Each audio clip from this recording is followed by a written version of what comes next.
In this episode of Agency Unfiltered, we sit down with Jackie Hermes, owner and CEO of Accelity Marketing.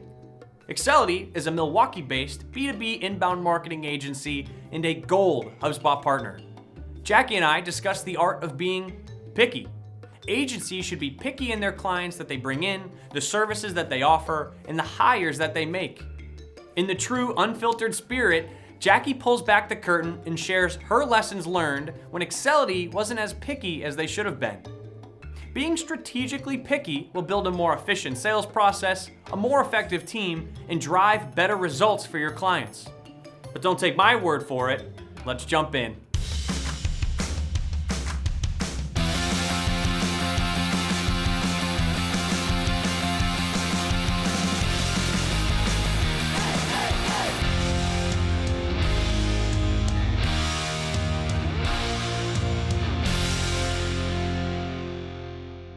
Jackie, obviously there's like all of these like tips and tricks and hacks, right, for agencies to find growth, and there's these like strategies and buzzwords and things. But I think what's really interesting from your perspective, or from what I've heard you talk about, is like agencies should be picky. Yeah. So explain what that means. Like picky in what way would you say? Yeah, I think that the biggest thing to be picky about is when you're bringing on new clients.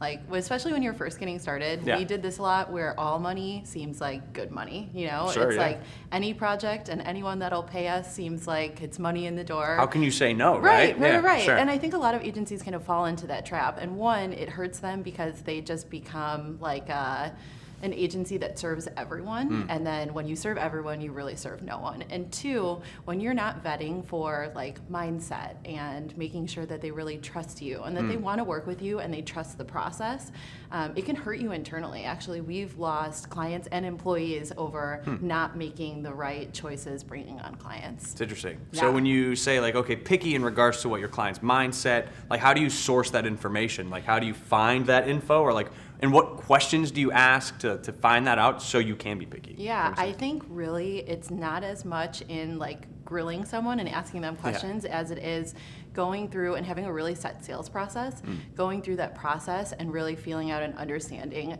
Looking back, every client that we brought on that hasn't been a super good fit, I knew during the sales process. So it's like a gut feeling as well. You're like, the warning signs were there, would you say? Yeah, and it's I think a lot of agencies think that you're going to be able to sell someone after, you know, so maybe if you get them 50% of the way there and you believe they're bought into your process, and then you can get them the other 50% after you bring them on, you know, and they'll start to trust you. But really, those that really want to work with you and that are good fit clients should trust you from the beginning, you know, because they've seen your work and they've talked to references and whatever process you've put them through. So I think that shortening the sales process or cutting the sales process short is such a mistake. And it's a mistake that I've made. Sure. You know, like if someone says yes early on in the sales process, I'm like, yes. Perfect. You know? Yeah, right. You know, new clients. But you have to get through that whole process and make sure that expectations are set. Sure.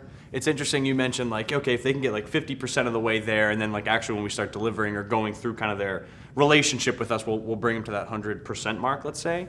Now, when you're like trying to find the fit, is there like a hard line? Like, are there any non-negotiables, or are there some things that you're like okay with sacrificing as a means of like good fit? Does that question make sense? I think that it's all about attitude and mindset, which can be really, I don't know, it seems a little woo-woo. Like my business coach started talking to me about this and I was like, okay, how do I vet people for their mindset? Sure, yeah. But if people don't have a really great attitude or they seem potentially aggressive, like people who try to really aggressively negotiate with me in the sales process, to me, that is a clear indicator of what working with them is going to be like, and that's something that I've had to learn over time. So there's these like little kind of red flags and attitude, and just how you treat other people too. Sure. You know, like you go out for coffee, how they treat the person that's getting them coffee, or if you're getting lunch and how they treat the server. That is a huge indicator that maybe I would have ignored at the beginning. But I would never do it again. So, hey, are they just a cool person? Are they okay? Are they a nice Yeah. person? And then that what? You're saying that could impact just the relationship, obviously, that they're going to have with your team. And we bring people on that we want to be like friends with. And that sounds weird. And I think in business, a lot of people are like, you know, there's the line, but we actually, I would say, are very friendly or friends with most of our clients. So if I'm an agency listening today, I'm like, oh, that all sounds great, right? But Yeah. I'm still in that place where like I am just going to say yes, or I'm going to take anybody that's willing to pay me for my services. So with that, paint any sort of horror stories, or like what are the negative impacts? Like how bad can it get if you do just say yes to the wrong client? We brought on a client that wanted to white label and resell our services. This was at the end of last year. And I said no, the margin wasn't right, the fit wasn't right. And they were like, okay, well, can you help us with lead gen? And we were like, sure, like I think we can do that. We signed them onto a year-long contract.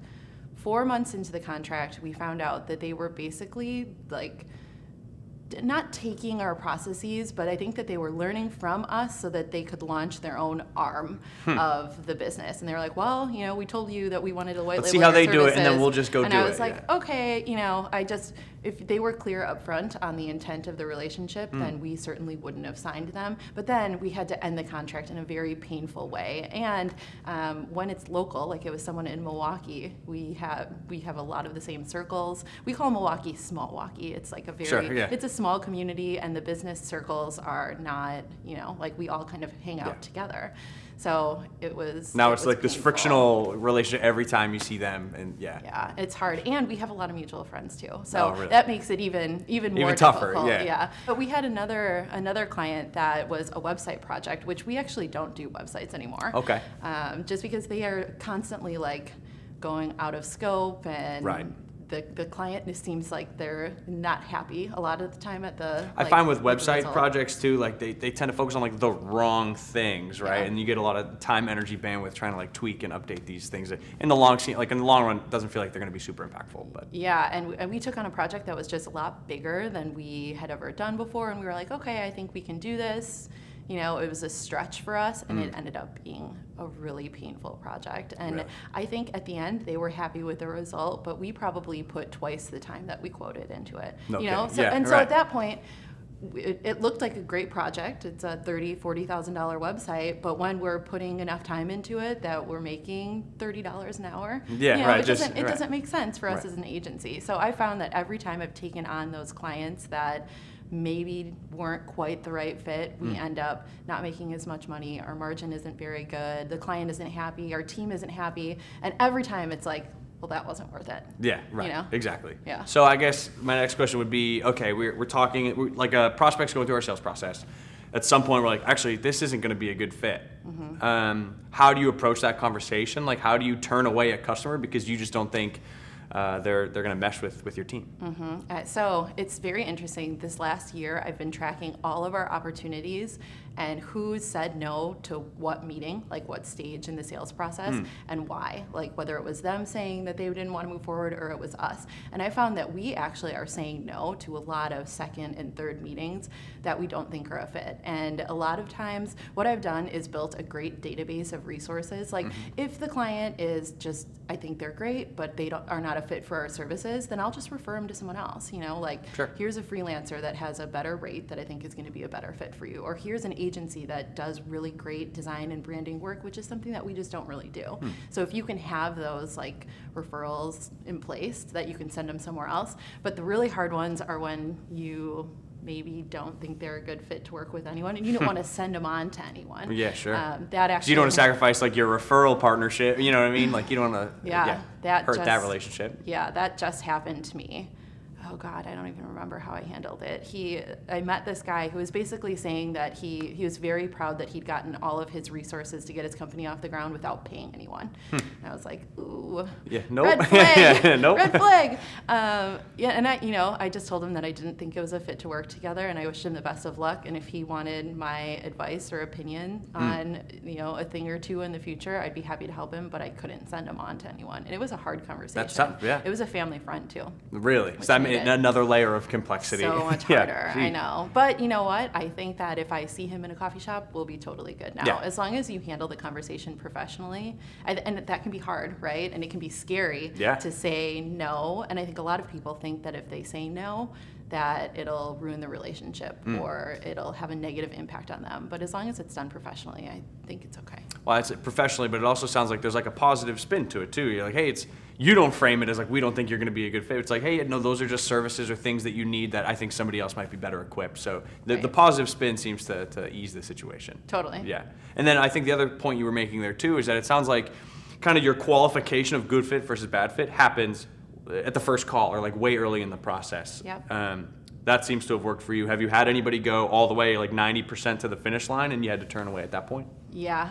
Yep. That actually, it's happened a few times. And it sucks, you know, it's like, but whenever you see the red flags, you have to stop the process. Sure. And I think especially me as the owner, it's easier for me to do this because I know, you know, it starts and stops with me. So I can make the decision to not bring them on. I know what the financial impact will be. I know what we need to do to fill the revenue that we would have gotten. Where I think when you have a salesperson, it can be harder. Sure. And they need to be trained further on that. Yeah. Do you have any tips for training? Ooh. Or are you the only sales? We have an inside salesperson who does a lot of the like beginning qualification, and then my main job now is selling. Yeah. Which I think is probably similar in a lot of the agency partners. Yeah, our agency has 9 employees, so I think that is like or agencies of our size, that's typically, and people like to be sold to by the owner of the company. Of course, so if you can do it, then I think you should. Yeah, I agree. Going back to just this term picky, right? So obviously you want to be picky on the clients you bring in. I think we were talking earlier too about like, and you were actually talking about like, this is actually a way to qualify who's going to be a good fit, but oh yeah, no, those are services we don't actually offer. So I find some partners say, oh yeah, we don't offer that, but they're open to giving it a shot. So where do you draw the line of pickiness in regards to like what your service offerings are and what you deliver as an agency? We actually, like at the beginning of last year, packaged all of our services, published them and pricing on our website, and that's what we offer. A lot of people warned me against doing that because they were like, you know, you're going to miss a lot of opportunities, or you might miss. Every company thinks that they need a really super custom package, but really what we've done is taken our processes and we completely customize all of the content and everything to the client, but our processes are the same. Sure. And it helps us work with the smaller businesses too, and work within their budget. So we try not to go outside of that. Now, sometimes we have a client that's in a retainer with us and they're like, we have a trade show, you know, and we need help with this. And we're like, okay, if we're running a campaign for you, how can we make this multi-purpose, and how can we make it fit for your trade show? And maybe, you know, some of the emails are post-show follow-up, and so we kind of like tweak it a little bit. But if there are services, like we only work with B2B companies, B2B SaaS or service companies. We get a lot of B2C referrals, and at that point, again, it could be money for us, but we don't even know how to do that. You know? Like we're B2B. We'd be doing a disservice, you know. We're doing a disservice to our team because we don't know how to do it, and we're doing a disservice to them because we don't know what kind of results we're going to get because we don't really know what we're doing. Yeah. But I see a lot of agencies that'll take any client, and it's B2B or B2C, and for us, that's not a fit, and I would really caution against that. To your point too about communicating, like, all right, here's our packages, here's our pricing on our website, but there's still like that custom element. It's just our processes are the same. I would imagine that you just explained that in your sales process, and it lands, especially with some of these smaller businesses. It definitely does, and those that are scared away by it are not a fit for us. Sure, right. And we've had to learn that. Like right when we rolled out these packages and published our pricing, it was a scary time, and sales were a little bit slower than they typically were because we weren't just custom quoting everything. So we had to and especially I had to learn how to sell in this different productized model. But I think it's made our team a lot more efficient. We can handle more clients internally, and we have a higher margin because we have everything running so well on the back end. Communicate, like putting pricing on your website or like packaging your services, having it on there. It's one of those things like it's like a split in the agency community. Like some do, some don't, right? But I think to your point, okay, well, our processes are super scalable. It helps our profit margin. So you're very much in the camp of like, oh no, we've seen the benefits. We're pro pricing on our website. We work with a lot of a funded startup, and we're helping them launch a company. And so they and their investors, when you're working with investors, really like to see that you have such a great process, and it's not this big, heady, creative thing. You know, we're working with them more to get money. And generate those leads and help them get revenue in the door, because when you are spending investor money, that's what they really care about. Sure, yeah. I mean, would you say too that just showing the structure like adds this layer of like legitimacy too to what Totally. you're trying to do. Yeah. We take a lot of our processes and I'll show people those processes at the end of our sales process. So they're like our bottom of funnel content. Like, hey, Here's how we do it. Yep. Yeah. We've had these meetings. I think we're a good fit. Like, we like each other. We want to work together. And here is like under the covers. Here's how we do it. And I think agencies can be scared to do that too, because they don't want to show like this, the secret sauce. But Sure, yeah. the odds that someone takes and replicates that are so low. Yeah, right. You know. So that's actually a pretty good segue. I'm always curious to hear like what the tech stack looks like for agencies. So if you have a pretty well-defined process, would you be able to share like what tools, what platforms, like what do you use to have that all like processed out? Yeah, we use Trello actually, Okay, which yeah. a lot of our clients adopt it and then use it within their company. And again, it's small like startups, and so they're like, oh cool, like this is a free tool and we can use this for product development and for other things. We put all of our clients in Trello and we do all of our communication there. So there's Cool. really no like. So they're added to the Trello. And yeah, they for can, their and account. then again, it saves us time because they don't have to pick up the phone and call us and ask us the status of a project. We can just say, It's right here. go check in Trello. You can see our entire conversation there. We use Slack, we use HubSpot. Our tech stack, we don't have a lot. I've been seeing like a lot of presentations, especially during Partner Day, and Yeah. they're like, here's all of the different technology. There's a ton, that we right? use. There's a ton, yeah. Yeah, we're in the process of figuring out a few things, like some better reporting and stuff like that. Sounds like it's working really well. Yeah, totally.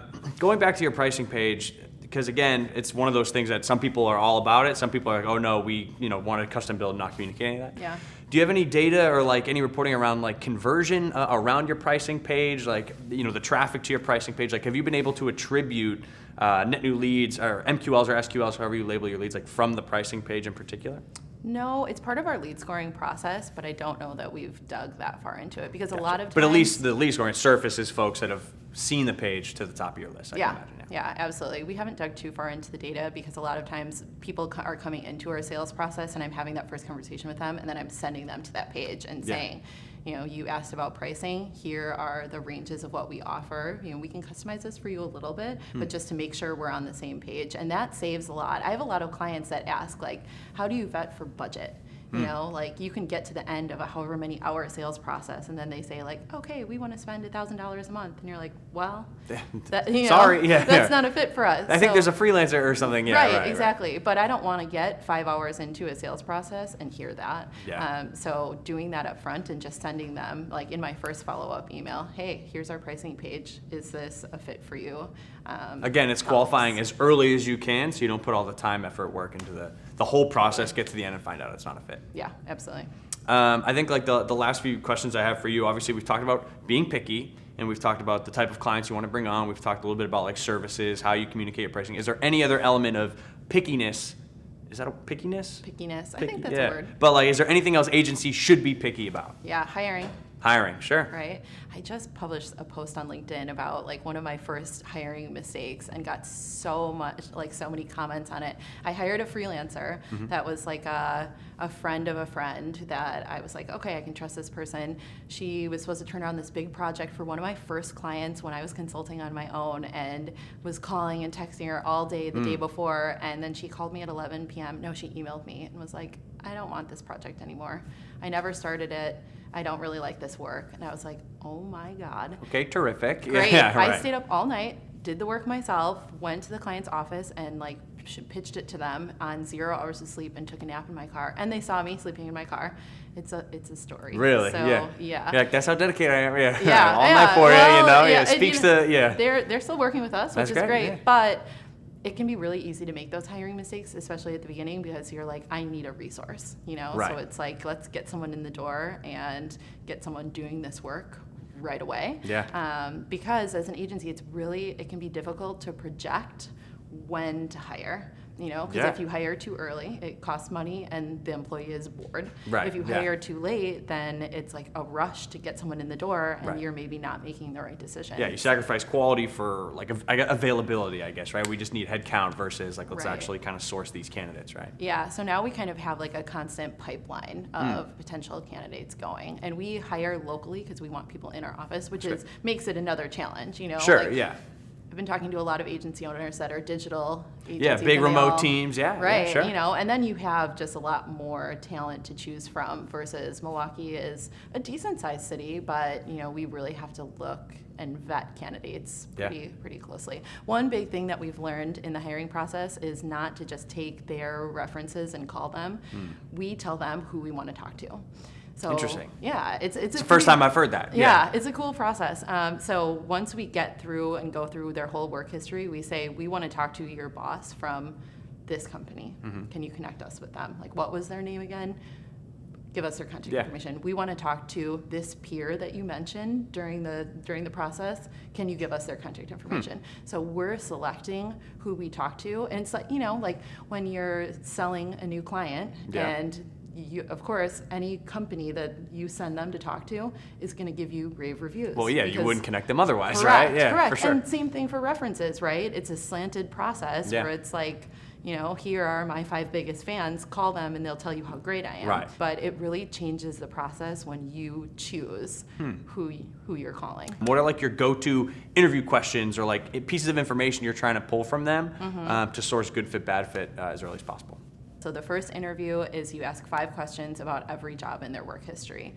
In the second interview, you dig into like core competencies of the job. And so if the core competencies are being detail oriented, we'll ask a series of questions around that. And so it's a very set process that every candidate goes through every time. It's a lot more than I ever did. Like I think it's 3 or 4 interviews, but it's necessary. It's worth it on the back end, right? It really if you can extend an offer. I feel like too many agencies are just like on a whim, just like, hey, just talk to me about what you did at your or like they're not being very specific into like, this is our process. Here are the questions that we want, the answers we want. Yeah, we've actually just developed a test too to like see how detail oriented, because it's very easy to say. Like an exam or like a kind of like a practical exercise. It's a practical. So it's like, hey, here are the template boards that we use in Trello, and if we are selling a game plan, go set this up. So here are the directions, and here's the template board. Make a copy of it and set it up as if you're running a client, because we want to see if they're actually getting all of the little details, because it's very easy to roll into an interview and say,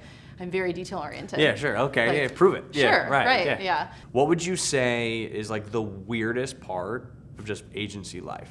What's like I guess besides sleeping in your car and getting caught by clients? Ooh, yeah, I do a lot of work in my car, actually. Yeah, really? Yeah, I don't know. I feel like I'm always... Like laptop work? I'm always on the go, yeah, and if I pull up to a meeting 15 minutes early, then I'll pull up my laptop and like working all over the place. You have to be really, really flexible as an agency owner and just working in an agency in general. It's not working in a small business too is not a normal job. Like we have one of our team members just celebrated his birthday, and we got him 4 hats, and it was like marketing, sales, IT, HR. Nice. And he literally puts the hat on for the role, because he does a lot of those different roles, because we all wear a million different hats. So I would say that's the craziest part. And you have to find people that are willing to just jump in and do whatever it takes to make the agency successful. And we're there now, and I'm super happy. The whole team is at Inbound right now. Awesome. So, yeah. Cool. Well, thanks for joining us. Yeah, thanks for having me. And then, of course, we'll catch you again next time. Awesome. Thanks.